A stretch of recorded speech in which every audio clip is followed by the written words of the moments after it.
નમસ્કાર, GSTV news જોઈ રહ્યા છો આપ. હું છું માનસી. આજે 12 વાગે વાત કરવી છે જીવ સાથે ખેલની. એક પછી એક જે દુર્ઘટનાઓ સામે આવે છે તેમ છતાં પણ તંત્ર કેમ સજાગ નથી થતું અને નિર્દોષ લોકોના જીવ લેવાતા હોય છે તે સૌથી મોટો સવાલ છે. આજે તેના ઉપર ચર્ચા કરવી છે. મહત્વની વાત કે જે રીતે મેળાની અંદર કાલની જે ઘટના સામે આવી હતી ત્યારથી હવે સ્પષ્ટપણે સવાલ ઉઠી રહ્યા છે કે આખરે આજે બાળકો કે જે ખરેખર મજા માણવા જતા હોય છે પરંતુ તેમની આ મજા સજામાં ફેરવાઈ જતી હોય છે.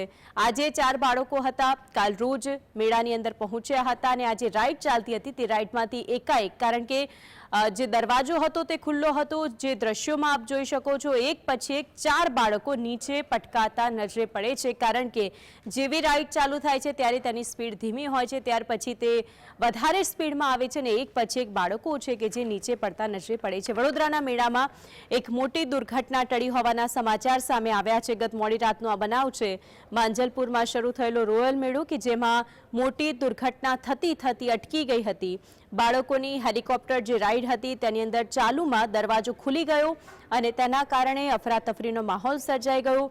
મહત્વની વાત એ છે કે ગમે તેટલી ઘટના બને પણ તંત્રની આંખ હજુ સુધી ઉઘડતી કેમ નથી તે સૌથી મોટો પ્રશ્ન છે. બાળકોના જીવ સાથે ક્યાં સુધી રમત રમાશે એ સૌથી મોટો સવાલ. કોઈ પણ નિયમ છે તો તેની કડક અમલવારી કેમ નથી કરવામાં આવતી તે સૌથી મોટો પ્રશ્ન ઉદ્ભવે છે. વડોદરામાં ચાલુ રાઈડે દરવાજો ખુલ્યો અને બાળકો પટકાયા તો તેનું જવાબદાર કોણ? વડોદરાનો હરણી બોટકાંડ હોય કે પછી અન્ય કોઈ પણ ઘટના, સરકારની પણ કોઈ પણ ઘટના સામે આવે ત્યાર પછી જ આંખો ખુલતી હોય છે.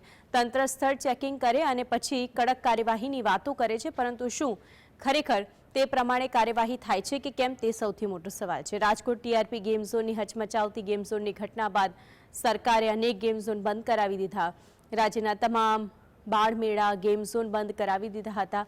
સમય જતાં ધીમે ધીમે કેટલાક ગેમ ઝોન મેળામાં જે રાઇડ્સ હતી તેને ચાલુ કરવામાં આવી હતી. પૈસા કમાઈ લેવાની લાહીમાં સંચાલકો કે જે લોકોના જીવ સાથે રમત રમી રહ્યા છે. તો આજ અંગે ચર્ચા કરવા માટે આપણી સાથે જોડાઈ ગયા છે પ્રદ્યુમનસિંહ સરવૈયા કે જેઓ રાજકીય વિશ્લેષક છે. પ્રદ્યુમનભાઈ, સ્વાગત છે જીએસટીવીની અંદર. ટીઆરપી ગેમ ઝોન કાંડ, હરણી બોટ દુર્ઘટના, મોરબીની દુર્ઘટના, એ સિવાય પણ ઘણી બધી એવી નાની મોટી દુર્ઘટનાઓ કે જેની અંદર કેટલાય નિર્દોષ છે કે જેમના જીવ લેવાઈ ગયા છે. વડોદરાની અંદર હરણી બોટ દુર્ઘટના કે જે હજુ પણ સૌથી મોટો પ્રશ્ન ઉદ્ભવે છે કે આખરે તંત્ર ઊંઘતું કેમ રહ્યું? હવે ફરી એક ઘટના સામે આવી છતાં પણ શું લાગે છે હવે કોઈ કાર્યવાહી થશે? રાજ્યમાં જ્યારે વારંવાર આવા બનાવો બની રહ્યા છે, જાણે કે પ્રજાને પણ હવે એક ટાઈપનો આ ઈઝી લેતા હોય કે લેવું પડે એવું જાણે બનાવો બની રહ્યા છે. જૂના બનાવો ભૂલી રહ્યા છે, નવા બનાવો બની રહ્યા છે. ત્યારે ખરેખર વિચારવું જોઈએ કે આ પ્રકારના બનાવો શા માટે બની રહ્યા છે. ને ખાસ કરીને આપણે જોઈએ છીએ બાળકોની બાબતના અકસ્માતો વારંવાર બની રહ્યા છે. આ આપણે જોયું બરોડાનો અત્યારે જે હેલિકોપ્ટર જે હતું રાઈડની એ મેળામાં. ભલે સરકાર આપણે જોઈએ નિરંતર ક્યાંક ને ક્યાંક નવા એક્શન લે છે. જે અકસ્માતો થાય છે ત્યાર પછી નવા એક્શન લેતા પણ જોવા મળ્યા છે. આપણે એ જ રીતે ફાયર સેફટીમાં પણ આખા ગુજરાતમાં જે બનાવો પછી એક્શનો લીધા એમાં ઘણા નિર્દોષ માણસો કે ઘણા વેપારીઓને પણ તકલીફ થઈ, પરંતુ એક્શનો લઈ રહી છે છતાંય આ પ્રકારના બનાવો શા માટે બની રહ્યા છે? અને જ્યારે આપણી સરકાર, જેને આપણે સંવેદનશીલ સરકાર કહીએ છીએ, એ સરકાર બાળકોની જ સંવેદના, સલામતી અને જેને કહેવાય કે જરૂરિયાત જાણવામાં આપણે સામૂહિક રીતે ઊણા ઉતરી એવું લાગે છે. અત્યારે આપણે ભૂતકાળના હમણાં નજીકના જે બનાવો જોયા એમાં સૌથી વધુ બાળકોને અસર થઈ છે. બાળકોએ જાન ગુમાવ્યા છે. એમાં તો ખાસ કરીને હમણાં જ આપણે જોયું ઝઘડિયાની જે બાળકી ઉપર રેપ થયો, બળાત્કાર થયો, એ પણ એક ક્યાંક ને ક્યાંક તંત્રની કે આપણે સમાજની જે કઈ મનોદશા કે કઈ તંત્રની ખામી જ ગણાય. એ જ રીતના રાજકોટમાં ટીઆરપીમાં જે 27 થી વધુ બાળકોએ જાન લીધા. એ જ રીતના સુરતમાં તક્ષશિલામાં જે ટ્યુશન ક્લાસીસમાં જે આગ લાગી હતી, પછી આ હરણીકાંડ બોટકાંડમાં 12 બાળકો આવ્યા. અને આ રીતના નિરંતર જ્યારે બાળકો ભોગ બની રહ્યા હોય ત્યારે ચોક્કસ આપણે વિચારવા મજબૂર કરે કે અંતે તંત્ર ક્યાં ઊણું ઉતરે છે. નિરંતર આપણે નવા નવા નિયમો લાવ્યા કરશું, પણ બનાવો તો નિરંતર બની રહ્યા છે. આપણે એક વાત ચોક્કસ છે કે આપણા સીએમ સાહેબ જે ગુજરાતના સીએમ સાહેબ ભૂપેન્દ્રભાઈ પટેલ જે રીતે રાજકારણની વ્યાખ્યા બદલાવી શક્યા છે, આ પ્રકારના જેન્ટલમેન જેન્યુઇન માણસો પોલિટિક્સમાં હોય છે એવું એમણે સાબિત કર્યું છે. જનરલી આપણે પ્રજા આ રીતના જોતી નથી કે આ પ્રકારના જેન્યુઇન સંવેદનશીલ માણસ વ્યક્તિ પોલિટિક્સમાં હોય છે. પણ ત્યાર પછી એ લીટી લાંબી નથી થતી. નીચેના જે કર્મચારીઓ છે, એડમિનિસ્ટ્રેશન છે, જે કોઈ પોલિટિશિયનો છે, જે હોદ્દેદારો છે, ચૂંટાયેલા પ્રતિનિધિઓ, એ પોતપોતાની ફરજ ક્યાંક ને ક્યાંક ચૂકી રહ્યા છે. માત્ર નિયમો બનાવવાથી નહીં, પણ નિયમોને ફોલોઅપ લેવું એ સૌથી વધુ મહત્વનું છે. આપણે અહીંયા જોયું ટ્રેન્ડ કર્મચારી કદાચ નહીં હોય, એ કર્મચારી પણ ભાગી ગયા અને પેરેન્ટ્સે પોતે આ રાઇટ્સને બંધ કરવી પડી. એ હાલત તમે વિચારો કે અંતે સરકાર આ બધી મંજૂરી આપવામાં શું જોવે છે, શું ચેક કરે છે, અને પછી એન ટાઈમે બધા જ મેળાને તરત બંધ કરવા અને પછી પાછું નવેસરથી મંજૂરી ચેક કરવી. એટલે ખરેખર નવેસરથી વિચારવાની જરૂર છે કે આ બધી ચૂક શા માટે આવી રહી છે. હાજી, એક સૌથી મોટો સવાલ એ થાય કે જ્યારે આપણે કહ્યું કે તંત્રની વાત તો સામે આવે છે, પરંતુ આપને ખ્યાલ હશે રાજકોટની અંદર જ્યારે ટીઆરપી ગેમ ઝોન અગ્નિકાંડ થયું તે પછી તમામ રાઇડ ઝોને ખૂબ લાંબા સમય સુધી બંધ કરી દેવામાં આવી. અત્યારે હમણાં જ કાલે સમાચાર આવ્યા કે વધુ 2 મનપાના અધિકારીઓ કે જેમણે રાજીનામા આપી દીધા. એટલે એવું કહેવાય 18 જેટલા અધિકારીઓ એક પછી એક રાજીનામા આપી રહ્યા છે. શું આપને લાગી રહ્યું છે કે અંદરો અંદરનો ભ્રષ્ટાચાર છે જે ખુલ્લો પડી રહ્યું છે ધીમે ધીમે? માત્ર રાજીનામાથી એ વાત પૂરી નથી થતી. એમને જૂની ભૂલો શું કરી છે, ભ્રષ્ટાચાર શું કર્યા છે, એ પણ તપાસ થવી જોઈએ. જે રાજકોટ કાંડના અધિકારીઓને જે તે સમયે ટ્રાન્સફર થઈ પછી તરત જ સમજો 3 મહિનામાં 4 મહિનામાં તેમને બીજો સારો હોદ્દામાં એમને બદલી આપવામાં આવી. એટલે આ ક્ષણિક પ્રજાને મિસગાઈડ કરતા હોય એ પ્રકારની વાત છે. અને કોઈ અધિકારી પોતે પોતાની જવાબદારીમાંથી ચૂક થતી હોય, એમને ખબર છે તરત મને 3 મહિનામાં તો પછી આ બધું એડમિનિસ્ટ્રેશન પણ ભૂલી જશે, પ્રજા પણ ભૂલી જશે અને પાછા નિરંતર જે સારી જેને કહેવાય ને મલાઈદાર હોદ્દો પાછો ફરીવાર મળશે. એટલે એ જે નિત્ય ચાલી રહ્યું છે એ જ શંકાના દાયરામાં છે. અને બીજું જોઈએ કે આવા બનાવો અંતે શું કામ બની રહ્યા છે. ક્યાંક ને ક્યાંક વહીવટી વિભાગની પણ ખામીઓ છે, જેમાં ફાયર વિભાગ છે અને કર્મચારીઓની અછત, ભરતીની જરૂરિયાત, અને જોઈએ છે મેક્સિમમ કર્મચારીઓ ટેમ્પરરી બેઝ ઉપર છે. સારા પોસ્ટિંગ જે છે ક્લાસ 1 ના જવાબદારી વાળા એ ઇન્ચાર્જ લોકો ચલાવી રહ્યા છે. એટલે નવી ભરતી કરવામાં પણ સરકાર હજી શું કામ એટલું બધું લેટ કરે છે.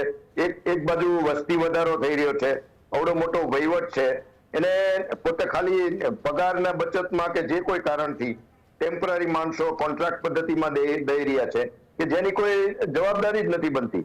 આપણે જોઈએ છીએ 1 લાખ નાગરિકોએ પોલીસ 167 જેવા હોવા જોઈએ એવું નિયમ છે, પરંતુ 125 પોલીસ જ 1 લાખ નાગરિકોએ છે. એટલે એની પણ અછત છે. બીજી બાજુ શિક્ષકોની લગભગ અને આચાર્યોની લગભગ 30,000 થી વધુ જગ્યાઓ ખાલી છે. એની ભરતીઓ થવી જોઈએ, ભરતી નથી થતી. એના બદલે સ્કૂલો બધી અમુક બંધ કરવામાં આવે છે. એટલે અને બીજી બાજુ એક ઓળખ જે અત્યારે ભ્રષ્ટાચારની થઈ રહી છે. ભલે સંવેદનશીલ સરકાર છે, બધી રીતે ઉચિત છે, પણ જે પ્રજામાં જનમાનસમાં જે છાપ ઊભી થઈ રહી છે, ભ્રષ્ટાચાર એ મોટી ઓળખ થઈ રહી છે અત્યારે સરકારની. અને જેને લીધે આવા બધા બનાવો બની રહ્યા છે, લોકોના જાન પણ જઈ રહ્યા છે. ખાસ કરીને બાળક જેની સંવેદના તો આપણે સમસ્ત નાગરિકોએ જોવી જોઈએ, માત્ર એડમિનિસ્ટ્રેશન કે સરકારની નથી, પ્રજાની પણ છે કે એમની સંવેદના, એમની જરૂરિયાત, એમની સલામતી જોવી. એમાં પ્રજાએ પણ સહભાગી થવું જોઈએ. અને જો ક્યાંક જરૂર પડે તો બધાએ રોડ ઉપર પણ આવવાની આમાં તૈયારી રાખવી જોઈએ કે અંતે બાળકના જાન જઈ રહ્યા છે જ્યાં જોવો ત્યાં. એ ખરેખર દુઃખદ બાબત છે. હાજી, બિલકુલ. મિલિંદ શાહ પણ જોડાયા છે આપણી સાથે, સામાજિક આગેવાન છે. મિલિંદભાઈ, સ્વાગત છે આપનું જીએસટીવીમાં. સૌથી મોટો પ્રશ્ન જ્યારે ઉદ્ભવી રહ્યો છે કે લોકોના જીવ સાથે ખેલ રમવામાં આવી રહ્યું છે. વડોદરાની જે કાલે ઘટના સામે આવી, સારું છે કે કોઈ એક પણ બાળકનો તેની અંદર જીવ ગયો નથી, પરંતુ આપને નથી લાગતું કે એક પછી લોકોને ખો આપવામાં આવી રહી છે? બહુ જ સાચી વાત કરી બેન આપે. આના માટેના કેટલાક ચોક્કસ પરિબળો જવાબદાર છે એવું આપની સાથે ડિસ્કસ કરું છું અને મને મારા સાથી પેનલિસ્ટો વોઇસના પડઘા પડતા હતા એમની વાત હું પૂરી સાંભળી ન શક્યો, પણ હું મારો મત રજૂ કરું છું. આપે જે વાત કરી એ મુજબ કે આ બધી દુર્ઘટનાઓ સતત થાય છે એ વિકાસના નામે થતા વિનાશનું પરિણામ છે. આડેધડ આપણે વિકાસના નામે વિનાશ કરી રહ્યા છીએ એ બહુ જ સ્પષ્ટ દેખાઈ રહ્યું છે કે આ પ્રજાની જે માનસિકતા છે, 3 મૂળભૂત માનસિકતા છે જે આવા બનાવોને થતા રોકી પણ ન શકાતા અને બનાવો થાય તો એના પાછળની જે કન્સિક્વન્સીસ હોય, જેમાં જે ગુનેગારો હોય એને આપણે સજા અપાવવાની, એમાં પણ આપણે સજા નથી અપાઈ શકતા. તો એના 3 કારણો છે. પહેલું કારણ છે જે પ્રજાની જે માનસિકતા છે ને કે મારે શું અને મારું શું. આ જે સ્વાર્થી વૃત્તિ જ્યાં સુધી પ્રજા નહીં છોડે ને ત્યાં સુધી આવા બનાવો બનતા નહીં રોકી શકાય અને કોઈને સજા નહીં આપી શકાય જવાબદારોને. બીજી વસ્તુ કે કોઈ પણ ભોગે રૂપિયા કમાઈ લેવાની જે વેપારી વૃત્તિ છે, જેને હું પિચાસી વેપારી વૃત્તિ કહીશ, આ આપણા ગુજરાતીઓના લોહીમાં વણાઈ ગઈ છે કે ગમે તે ભોગે એ ને કે પ્રકારે મારે રૂપિયા કમાવા છે, એના માટે મારે જે કંઈ કરવું પડે એ હું કરીશ. પછી એ ખોટું કરવામાં કોઈનો જીવ જતો હોય તો પણ હવે આપણી સંવેદનાઓ છે ને રહી નથી બેના. એટલે આ વસ્તુ પણ પ્રજાની જવાબદાર છે. ત્રીજી વસ્તુ જે જવાબદાર છે કે સરકારની જે આંધળી દોડ છે વિકાસ માટેની, કે તમે આ મુદ્દો પણ છે. અમને મીડિયામાં એક મુદ્દો ખૂબ ચગ્યો કે ડમ્પરોના નીચે આવીને મોત થઈ રહ્યા છે. એ આખો અલગ વિષય છે, અત્યારે ચર્ચા નથી કરતો. પણ જે વિકાસ થવો જોઈએ, ના નહીં, પણ કોઈના જીવે વિકાસ કરવો એ યોગ્ય નથી અને નથી જ. જો આપણે સરકારશ્રી તરીકે એવું જસ્ટ લેતા હોઈએ કે અમારા શાસનમાં છેલ્લા 25 વર્ષમાં ત્રાસવાદી હુમલાઓ ઘટ્યા છે કે અમારા શાસનમાં કોમી રમખાણો ઘટ્યા છે, તો એની સામે આપણે એ અબજસ પણ લેવો જોઈએ નૈતિકતાથી કે અમારા શાસનમાં આવા જાહેર સલામતીને જોખમાતા બનાવો પણ બની રહ્યા છે, સતત વધી રહ્યા છે અને એને આપણે રોકવામાં સક્ષમ નથી. કેમ રોકવામાં સક્ષમ નથી આપણે? કેમ કે કોઈ જવાબદારી લેવાવાળું છે જ નહીં. આમાં બધા વિકાસની પાછળ દોડ્યા છે, બસ વિકાસ વિકાસ વિકાસ. પણ આવા કોઈ બનાવો રોકી શકાય એ માટેનું કોઈ નિગમ છે ખરું? જાહેર સલામતીને લગતું કોઈ નિગમ આપણી સરકાર પાસે છે ખરું? એ સવાલ પ્રજાએ સરકારને કરવો જોઈએ. પણ પ્રજાની મજબૂરી કો મજબૂરી અને વૃત્તિ કો તો વૃત્તિ કે સવારથી સાંજ પડીને કમાવાની લાઈનમાં પ્રજા ખોટી વાતનો વિરોધ કરવાની ઈચ્છા નહીં પણ જીજીવિષા પણ ગુમાવી ચૂકી છે. આ એનું પરિણામ છે કે સરકારશ્રીને કે કોઈ પણ ભ્રષ્ટ અધિકારીને એવું થાય છે કે આ તો 1-2 દિવસ મીડિયામાં ગાજશે, ચાલશે, લોકો પેનલ બાઈને બગબગ કરી જશે, આપણા બાપનું કઈ થવાનું નથી. કોના કેટલા ટકા આ અઠવાડિયું ચાલશે, વળી પાછું તપાસનું નાટક ચાલશે. જેમ તેમ તપાસ પૂરી કરી દેવાની, જામીન પહેલા પકડવાના, પછી જામીન પર છોડી દેવાના અને પહેલા સસ્પેન્ડ કરવાના, પછી ચોરી ચૂપકે પાછળથી આપણે એમને નોકરી પર લઈ લેવાના. જ્યાં સુધી આ ન્યાયિક તપાસ નહીં થાય, ન્યાયિક તપાસનો મતલબ શું બેન કે ન્યાયિક તપાસમાં વિરોધ પક્ષના પણ માણસો હોવા જોઈએ, તો જ આ ન્યાયિક તપાસ થશે. કારણ કે હવે તો છે ને હવે એવું વાતાવરણ ઉભું થતું જાય છે. મારે ના કહેવું જોઈએ જાહેરમાં, પણ મારે પ્રજાના હિતમાં મારે વાત કરવી છે કે કોઈ પણ ચુકાદાઓ જયારે અદાલતમાં જાય છે ને તો અદાલતોના અમુક જજો, હું બધા જજની વાત નથી કરતો, અમુક જજો પણ પોતાના નિજી સ્વાર્થમાં રિટાયરમેન્ટ પછી શું કરવાનું એનું પ્લાનિંગ કરીને પહેલેથી જ એવા ચુકાદાઓ તૈયાર કરીને રાખે છે કે જે પ્રજાની હિતમાં નથી હોતા, પ્રજાના જાહેર હિતમાં નથી હોતા. એટલે જીએસટી ના માધ્યમથી હું એ નામદાર કોર્ટને અને એમના જે કંઈ આવા ભ્રષ્ટ ન્યાયાધીશો છે એમને હું હાથ જોડીને વિનંતી કરું છું કે ભગવાને તમને એક ભરોસો આપ્યો છે, તમારી પર ભરોસો મૂકીને તમને ન્યાયાધીશ સીટ પર બેસાડેલા છે, એ તમે ચુકાદાઓ એવા આપજો જેમાં તમને પોતાને પણ ભગવાનનો ડર લાગવો જોઈએ.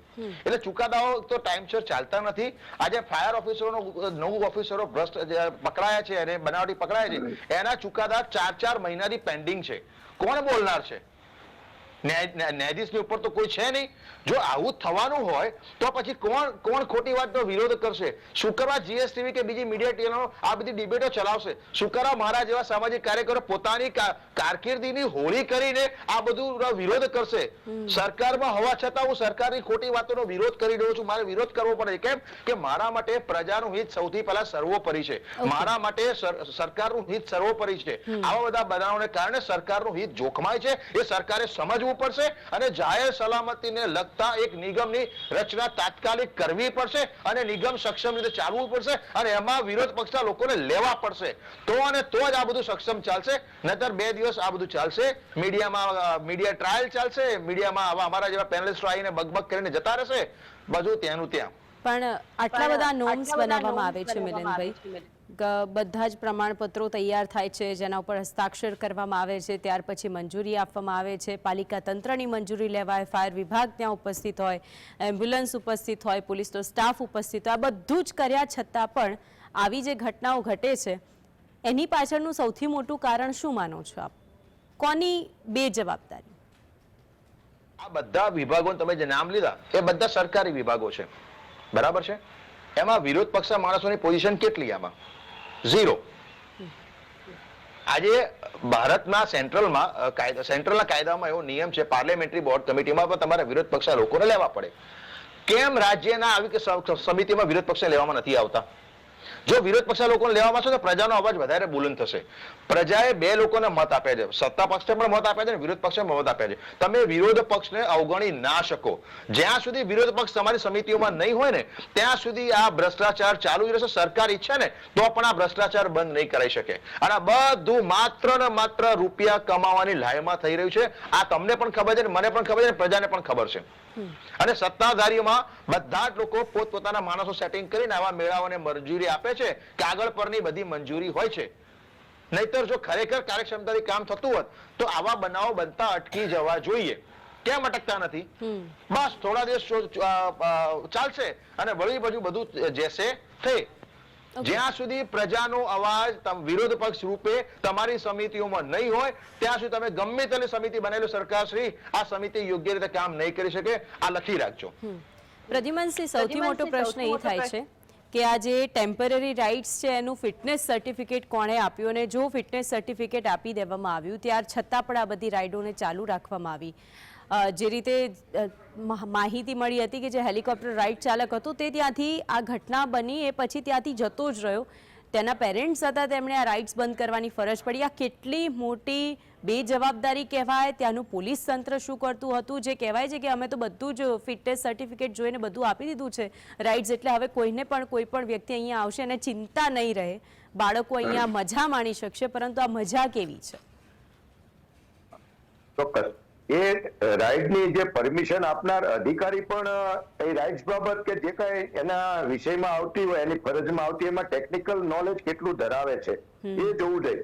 ને રાઇડને ચલાવનાર જે છે એ એની પાસે એનું સર્ટિફિકેટ શું છે ટેકનિકલ, એ આ ટેકનિકલ જાણે છે, અનુભવ શું છે, એ બધું જોવું એટલું જ જરૂરી છે. માત્ર ટેબલ ઉપર બેસીને આ બધા કાર્ય જ્યારે થતા હોય ત્યારે આવા બનાવો બને છે. આપણે હરણીકાંડમાં જ જોયું, જે પરમિશન જે આપી હતી બોટની, એ ફરસાણની દુકાનવાળા હતા, એ કોન્ટ્રાક્ટર, એને અનુભવ ગાંઠિયાનો ને ફરસાણનો હતો, એને કોન્ટ્રાક્ટ આપવામાં આવ્યો. એટલે જો આ રીતના ટેકનિકલ બાબતો બંને સાઈડથી જોવાતી નથી તો પછી આ પ્રકારના તો બનાવો બનવાના જ છે. આપણે આ રીતે ભાઈ હમણાં વાત કરી એ ઘણી બાબતો છે કે રાજ્યમાં ચૂંટાયેલા પ્રતિનિધિ અને કર્મચારી બંને વચ્ચે ટ્યુનિંગ નથી અને ક્યાંક ને ક્યાંક અમુક જેને કહેવાય કે મીડિયાવાળા પણ ક્યાંક પોતાની ફરજ ચૂકી રહ્યા હોય એવું દેખાય છે. સ્થળ ચેકિંગની સૌથી પહેલા તો વાત આવે કે જ્યારે કોઈ પણ વસ્તુ કે કોઈ પણ આવો મોટો મેળો ખુલ્લો મૂકવાનો હોય પહેલા તપાસ કરવામાં આવે, સ્થળ ચેકિંગ કરવામાં આવે, અધિકારીઓ ત્યાં જાય કે બધું જ બરાબર છે કે કેમ. એ વખતે પણ ધ્યાને ન પડ્યું કે બધું ઠીક છે કહીને જોયા વિના જ આવી ગયા હતા? ચોખ્ખી વાત કરીએ તો સ્થળ ચેકિંગ થી વિશેષ ટેબલ ઉપર સ્થળ ઉપર જે વજન મૂકવામાં આવે છે એ મહત્વનો થઈ ગયો છે. હવે તમે અત્યારે આમ પ્રજામાં પૂછો તો ખબર પડે, જે ભ્રષ્ટાચારનો આંકડો જે વધી ગયો છે, જે વસ્તુ 5,000માં, ભલે ભ્રષ્ટાચાર 1 રૂપિયાની હોય કે 5,000 નો હોય, એ દરેક ખોટો જ છે, કાયદાથી વિરુદ્ધ છે, ધર્મથી વિરુદ્ધ છે. છતાં એ 5,000 વાળી ભ્રષ્ટાચાર હવે 25,000 થાય છે. એટલે ભ્રષ્ટાચારમાં પણ મોંઘવારી આવી છે. એટલે ભ્રષ્ટાચાર ફૂલ્યો છે, ફાલ્યો છે એમ કહી તો ચાલે. એક બાજુ ધર્મના નામે ચાલતી સરકાર પ્રજાની પોતાનો ધર્મ છે પ્રજા પ્રત્યેનો, કે સરકાર કે કર્મચારીઓ, એ ધર્મ ચૂકી જાય છે. એ પ્રજાની સુખાકારી, સલામતી, મોંઘવારી, ભ્રષ્ટાચાર આ બધી બાબતે આંખ મીચામણા કરી રહ્યા છે. એને લીધે બનાવો આપણે જોઈએ છે બની રહ્યા છે. અમદાવાદમાં જ હમણાં જોઈએ લુખ્ખાઓ જેને કહેવાય કે ગુંડાઓ ખુલ્લી તલવારે પોલીસના ગાડીને ભગાડે. એનાથી વિશેષ નબળી વાત કઈ હોય? એક બાજુ તમે એમ કહો છો કુછ દિન તો બિતાવો ગુજરાત મેં, હવે કદાચ એવી જાહેરાત કરવી પડશે કે કુછ ક્ષણ કે કુછ દિન ही બિતાવો ગુજરાત મેં, વધારે નહીં બિતાતા. તમારી સલામતીની કોઈ જવાબદારી નથી. આ એ ટાઈપનું છે. અહીંયા જો ડુપ્લિકેટ કોર્ટથી માંડીને ડુપ્લિકેટ સરકારી ઓફિસો અને ડ્રગ્સની બોલબાલા, એટલે અધિકારીઓ ડુપ્લિકેટ. આવું ક્યારેય ગુજરાતે જોયું નથી અને દેશમાં પણ આવું જોવા નથી મળી રહ્યું. એટલે ગુજરાતની છાપ જે હતી પહેલા એનાથી બિલકુલ વિપરીત થઈ રહી છે. એટલે એમાં રહેલી ખામી ક્યાંક ને ક્યાંક બધાને જાગૃત થવા માટે મજબૂર કરે છે. એ સામૂહિક જાગૃતિ આવવી જરૂરી છે. ભાઈએ કીધું જે રીતે વિરોધ પક્ષના પણ હોવો એટલો જ જરૂરી છે, તો જ લોકશાહી ટકી શકે. માત્ર કોઈ હોમ મિનિસ્ટર એક સરસ મજાની હોટ સ્પીચ આપે એટલે બધા ખુશ થઈ જાય અને નિરંતર આવા પણ અહીંયા તો બનાવો પ્રદ્યુમનસિંહ નિવેદનો આવે એના બીજા જ દિવસે હત્યાના બનાવ સામે આવે છે. પછી હત્યાના બનાવ ઉપર એવું કહેવાય છે કે અહીંયા તો બહુ બધી ઘટનાઓ છે જે ઓછી થઈ રહી છે. પરંતુ સૌથી મોટો સવાલ મિલિંદભાઈ એ થાય કે જે સબ સલામતની વાત થાય છે, ખરેખર લાગે છે તમને બધું જ સલામત છે? મિલિંદભાઈ, હા, આપને પૂછ્યું. સબ સલામત માત્ર ને માત્ર કાગળ ઉપર છે. તમે જ્યારે એક ફરિયાદી તરીકે, એક પીડિત તરીકે તમે જ્યારે પોલીસ સ્ટેશનમાં જાઓ છો તો એફઆઈઆર પણ નોંધવામાં આવતી નથી તાત્કાલિક. બહુ બધું પ્રેશર તમારે લાવવું પડે છે એફઆઈઆર નોંધવા માટે. તો ક્યાંથી બધું સબ સલામત? એફઆઈઆર ના નોંધાય એટલે ગુનો ના નોંધાય. ગુનો ના નોંધાય એટલે આપણે એવું કહેવા કે ભાઈ અમારા ગુજરાત રાજ્યમાં બધું સબ સલામત છે. પણ આ જો એફઆઈઆર નહીં નોંધવાની વૃત્તિ એ કેટલી ખતરનાક છે, કેટલી ગેરકાનૂની છે, એનું શું? જો આજ આવું આવું ચાલુ રહ્યું તો પછી તો ભગવાન ભરોસે જ છીએ આપણે બધા. એટલે આ તો બહુ જ ખતરનાક પ્રવૃત્તિ પોલીસ કરી રહી છે અને આની સામે ચોક્કસ સરકારમાં હાઈકોર્ટમાં પીઆઈએલ થવી જોઈએ કે કેમ આ પોલીસ અધિકારીઓ એફઆઈઆર નથી નોંધતા અને માત્ર અરજી પર લેવા જાય. અરજી પર પાછી ફરિયાદી કે પીડિતે જાણ કર્યા વગર અત્યારે કરી દેવામાં આવે છે. મેં પોતે એક ફાયર ઓફિસર સામે છેલ્લા 1.5 વર્ષથી ફરિયાદ નોંધાવી હતી. હું એફઆઈઆર નોંધાવવા ગયો હતો. મને એમ કહ્યું તમે અરજી આપી દો અને 1.5 વર્ષમાં મારી અરજીનું શું થયું મને જ ખબર નથી. એસીબી માં આજે મેં 2 કેસ કર્યા હતા. એસીબી માં આરોપીઓ પકડાય છે મારી જ ફરિયાદના આધારે. આરોપીઓ ક્યારે પકડાયા, ક્યારે જામીન પર છૂટ્યા, મને કશું જાણ જ નથી. મને આ કઈ રીતે આપણે કોની પર ભરોસો કરીશું આપણે આ સિસ્ટમ પર? એટલે બહુ જ ખતરનાક પ્રવૃત્તિ. આ છુપાવવાની વૃત્તિ છે, આ છુપાવવાની મનસા છે. કોઈ પણ આપણું પરફોર્મન્સ સારું બતાવવા માટે ખરાબ પરફોર્મન્સ છુપાવી દો એટલે સારું પરફોર્મન્સ દેખાય. નો ડાઉટ અમુક કામો સરકાર સારા કરે છે એની કોઈ ના નથી, પણ એની સામે અને કદાચ મિલિંદભાઈ હવે જો ખરેખર સાચી દિશામાં પ્રયત્ન હાથ ધરવામાં આવે, સાચી રીતે કામગીરી કરવામાં આવે અને હવે તો દરેક લોકો આજીજી કરે છે કે ખરેખર બધું સલામત હોય, તમે બધું જ તપાસ કર્યું છે તો જ પછી આવા મેળાને મંજૂરી આપજો. કારણ કે હવે ખુદ લોકો આવી બધી રાઇડ્સમાં જતા અટકશે. જેમ ટીઆરપી અગ્નિકાંડ પછી ખુદ જે માતા પિતા હતા તે પોતાના બાળકોને લઈ જતા ડરતા હતા કારણ કે હવે વિશ્વાસ નથી રહ્યો કે કોની પર વિશ્વાસ મૂકવો. અને જો એ વિશ્વાસ ગુમાવી દેશો તો પછી તમારા હાથમાં શું રહેશે એ સૌથી મોટો સવાલ છે. મિલિંદભાઈ, આપ જોડાયા અને પ્રદ્યુમનસિંહ, આપ બંને અમારી સાથે જોડાયા જીએસટીવીની આ ચર્ચામાં, તે બદલ આપ બંનેનો આભાર. તો આ સાથે વિશેષમાં હાલ બસ આટલું જ. નમસ્કાર.